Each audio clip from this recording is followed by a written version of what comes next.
সকালবেলা এসে দেখি প্রচুর পরিমাণে দেখো জল জমে গেছে মাঠে। এখন কিন্তু জল জমার সময় নয়, তারপরও এতটাই বৃষ্টি হয়েছে যে জলটা কিন্তু জমে গেছে। গত বছরের আগের বছর জানো তো শ্রাবণ মাসেও এক ফোঁটাও বৃষ্টি হয়নি, আর এবছর দেখো জ্যৈষ্ঠ মাস পড়ার আগেই বৃষ্টি হয়ে গেল। Hello everyone, welcome back to our channel. আমি অনুমিতা, ব্লগার অনুমিতাতে তোমাদের সবাইকে জানাই অনেক ভালোবাসার অনেক স্বাগত। আই হোপ তোমরা খুব ভালো আছো, সুস্থ আছো, আর আমিও মোটামুটি ভালো আছি। সকালটা তো শুরু করেছি অনেকটা এনার্জি সহকারে, জানি না সারাটা দিন কেমন যাবে।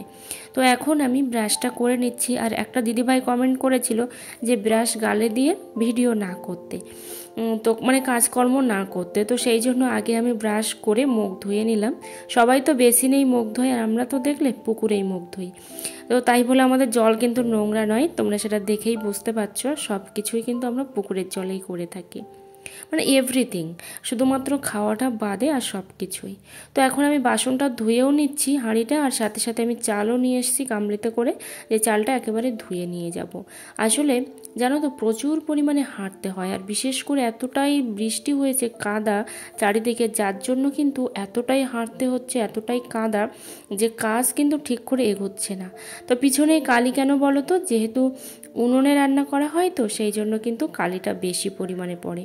কিন্তু ওই ওপরের দিকে যেহেতু পাইপের উনুন, সেই জন্য ওপরের দিকে কালি নেই, নিচের দিকটাতে কালি আছে। যাই হোক, তোমাদের সাথে গল্প করতে করতে বাসনটা ধুয়ে নিলাম। আর যেসব বন্ধুরা আমার চ্যানেলে নতুন, অবশ্যই চ্যানেলটা সাবস্ক্রাইব করে পাশে থেকো, অল নোটিফিকেশানটি অন করে দিও নিত্য নতুন ভিডিও পাওয়ার জন্য। আর যারা অলরেডি চ্যানেলটা সাবস্ক্রাইব করে দিয়েছো সবাইকে জানাই অসংখ্য অসংখ্য ধন্যবাদ। তো দেখো হাঁটা চলাফেরা করতে কতটাই সমস্যা হচ্ছে। তো ওই দিক থেকে রেখে দিয়ে তারপরে ঘরের ভেতর দিয়ে এসে মুরগিগুলোকে বের করে নিচ্ছি, কারণ মুরগিগুলো এখনও বের করা হয়নি। আসলে যার যেখানে জায়গা, জানো তো মুরগির ঘর যখন ছিল তখন কিন্তু এতটা প্রবলেম হতো না, একটা একটা করে বের করা, একটা একটা করে তোলা, এইগুলো কিন্তু করতে হতো না। তো এখন কিন্তু একটা করে বাঁধতে হয়, একটা করে তুলতে হয়, কতটাই প্রবলেম হয়। আর আমার ভিডিওটা যদি একটুও ভালো লেগে থাকে অবশ্যই একটা কমেন্ট করতে ভুলবে না। আর কেউই দেখছি লাইক করছো না। হ্যাঁ, কমেন্ট আসছে অনেক, কিন্তু লাইক কিন্তু আসছেই না। তো প্লিজ তোমরা একটা লাইক করে দিও। আর অবশ্যই যদি চ্যানেলে নতুন বন্ধু হয়ে থাকো তো চ্যানেলটা সাবস্ক্রাইব করে পাশে থেকো। আর এখানে দেখো কত গিমে শাক হয়েছে, মানে গিমে শাক বলতে হয়তো অনেকে জানো না, তো গিমে শাক হচ্ছে তেতো তেতো একটা শাক। ওদিকের কাজবাজগুলো সব গুছিয়ে এদিকে চলে এসেছি, দেখো রান্নার জায়গায় রান্না করব।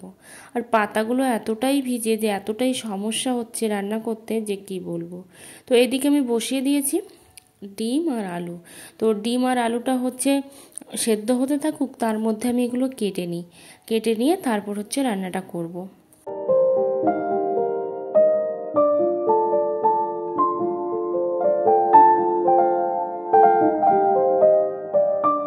আসলে তরকারিপত্র কেটে গুছিয়ে নিতে না অনেকটাই টাইম লাগে, তো সেই জন্য মাকে বললাম একটুখানি জাল দিয়ে দাও, কিন্তু তো দেখো কী অবস্থা, সব কিছুই নিভে নিভে যাচ্ছে। তো ফাইনালি চলে আসলাম আমি রান্না করার জন্য। ওদিকে ভাতটা কিন্তু প্রায় হয়ে গেছে, এদিকে আলু সেদ্ধ আর ডিমটাও হয়ে গেছে। তো এটা এখন রেখে দিয়ে তারপর আমি অন্যান্য কিছু গুছিয়ে নেব। আসলে এই বৃষ্টির দিনে কাজকর্ম করা, বিশেষ করে এই উনুনে, এতটাই সমস্যা যে কি বলবো। কিন্তু তারপরেও কিছু করার নেই, যেহেতু গ্যাস ফুরিয়ে গেছে দুদিন হলো, যে একটু ঝট করে গ্যাসে দিয়ে দেবো সেটাও কিন্তু হওয়ার নয়।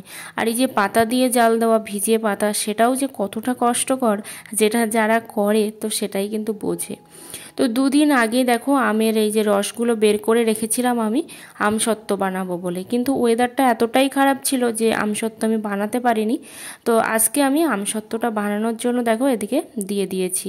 আসলে মনে হচ্ছে যেন নাজেহাল হয়ে যাচ্ছি, কারণ এতটাই, মানে এইটুকু হয়তো তোমাদেরকে কাট করে দেখাচ্ছি ভিডিওটা, কিন্তু এতটাই ছটফট করতে হচ্ছে, এতটাই ছুটতে হচ্ছে যে মনে হচ্ছে যে এর থেকে মনে হয় আগের যে লাইফটাই ভালো ছিল। যাই হোক, সেই লাইফে কখনোই থাকাটা পসিবল নয়, মানে যেটা বিয়ের আগের। সে সময়েও মানুষ বাজে কথা বলবে, বিয়ের পরেও বাজে কথা বলবে, যাদের ডিভোর্স হয় তাদেরকেও বাজে কথা বলবে, মানে মেয়েদের কিন্তু কোনো জায়গাতেই শান্তি নেই। তো এদিকে দেখো আমি কিন্তু আলুটা ছাড়িয়ে নিচ্ছি, আলু আর ডিমটা হচ্ছে বাড়ির ডিম। তো আমি আজকে 4টে ডিম নিয়েছি, একটু ভাগযোগ করেই খাওয়া হবে, তো সেই জন্য মানে দুপুরবেলা 3টে আর রাত্রেবেলায় 1টাতেই হয়ে যাবে, মানে একটা 3জনই ভাগ করে খেয়ে নেব। তো এইভাবেই হচ্ছে আমাদের আমাদের চলে। কারণ সব সময় কি বলো তো, কবে যে ভালো কিছু হবে সেটা একমাত্র ভগবানই জানে।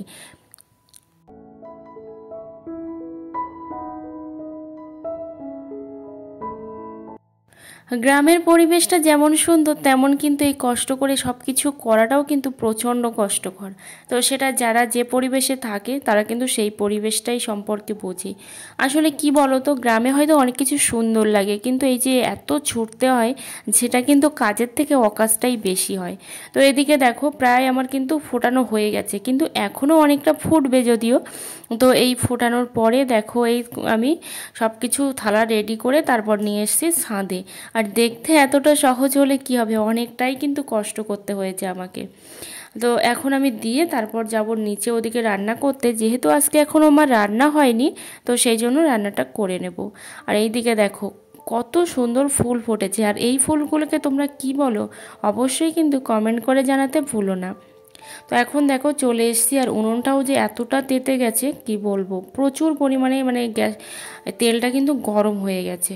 আসলে সব দিকটা সামলাতে এতটাই কষ্ট হচ্ছে যে তোমাদেরকে আমি বলে বোঝাতে পারবো না। যাই হোক, যদি আমার ভিডিওতে কোনো রকম ভুল ত্রুটি হয়ে থাকে অবশ্যই আমাকে কিন্তু ক্ষমা করো, আর আমার ভুলগুলো ধরিয়ে দিও। কারণ আমি সব সময় বলি, যদি ভুলগুলো তোমরা না ধরাও তাহলে কিন্তু আমি বুঝতেই পারবো না যে আমার ভুলটা কোথায়। কারণ সব সময় ভুলটা ধরিয়ে দিলেই কিন্তু সংশোধন করা যায়। আর সেই সব বন্ধুদের আমি মানে অসংখ্য অসংখ্য ধন্যবাদ জানাবো যারা আমার ভিডিও রেগুলার দেখে, রেগুলার। কিন্তু অনেকেই আছে দেখেছি যাদেরকে আমি সাবস্ক্রাইব করেছি, তারা এসেছে আমার চ্যানেলে, সাবস্ক্রাইব করেছি, অথচ তাদেরকে আর কিন্তু আমি খবরই পাই না, দেখতেই পাই না। তো সেই মুহূর্তে দেখেছিল, সেই কয়েকদিন দেখেছিল, তারপরে কিন্তু আর দেখতেই পাই না। তো যাই হোক, হয়তো তাদের সময় হয়নি বা তাদের সময় হয়েছিল চলে গেছে। এখানে দেখো পান্তা খেতে বসেছি। এখন বাজে কটা জানো তো, 10:30টার মতো। পান্তা বলতে সত্যিই পান্তা, মানে জল দিয়ে যে ঠান্ডা করে নিয়েছি সেটা কিন্তু নয়, গতকালকের ভাত ছিল এটা। তো নষ্ট তো আর করা যায় না, তো সেই জন্য হচ্ছে পান্তাটা এখন খেয়ে নিচ্ছি। তো আমার হাজব্যান্ড আর আমি দুজনেই পান্তা খেয়েছি, খেয়ে তারপর দেখো এখন এই যে পাখি লাগছিল আমসত্ত্বের মধ্যে, তো সেই জন্য আমি জাল নিয়ে এসেছি ওপরে, যাতে করে জাল দিয়ে দিলে আর পাখিটা যেন খেতে না পারে। কারণ পাখি না খাওয়া তো দূরের কথা, প্রচুর পরিমাণে মুখ দিয়ে দিয়ে ঠোকায়। তো সেই জন্য ভাবলাম যে আমি নিশ্চিন্তও থাকতে পারবো, আবার জাল দিয়ে দিলে আমার কোনো অসুবিধাও হবে না, মানে আমি একদম নিশ্চিন্ত। তো সেই জন্য আমি জালটা এখন দিয়ে দিচ্ছি। এখন দুপুরবেলা, আর দেখো দুপুরবেলা এখন আমি ভাত বাড়ছি, কারণ সবাই এখন ভাত খাবে, তো সেই জন্য। তো এই জামাটা কত বয়স জানো তো, এই জামাটার বয়স হচ্ছে 12 বছর। তো আমি যখন পরছিলাম জামাটা তখন আমার বারবার করে মনে হচ্ছিল, তো সেই সময় আমার সাথে কত মানুষ ছিল, এখন তারা নেই, কতটা দিন হয়ে গেছে তাদেরকে দেখতে পাই না, মানে পৃথিবীতেই নেই। তো সেটাই মনে হচ্ছিল, জিনিসপত্র সব কিছুই থেকে যায়, শুধু পৃথিবীতে থাকে না কোনো প্রাণ। তো সেই জন্য বলো, হিংসা করেও কি হবে বা রাগারাগি করেও কি হবে, কিন্তু মানুষের মন ওই যে কখন কোনটা খারাপ লাগে তখন কিন্তু একটু হয়েই যায় রাগারাগিটা। এদিকে আমি তরকারিটা বেড়ে নিচ্ছি, আর আমি কিন্তু সবসময় এই কর্নারটাতেই বসি যাতে করে ফ্যানের হাওয়াটা আমার গায়ে লাগে, কারণ হাওয়া ছাড়া আমি একটুও থাকতে পারি না, খুবই কষ্ট হয়। তো এইদিকে দেখো সন্ন্যাসীরা আসছে, তো সেই জন্য এখানে এগুলো কি বলে জানি না, যারা নাচ করে, তো ওই নাচকারেরা দেখো হাঁটছে রাস্তা দিয়ে, কারণ একটু বাদেই হচ্ছে সন্ন্যাসী আসবে।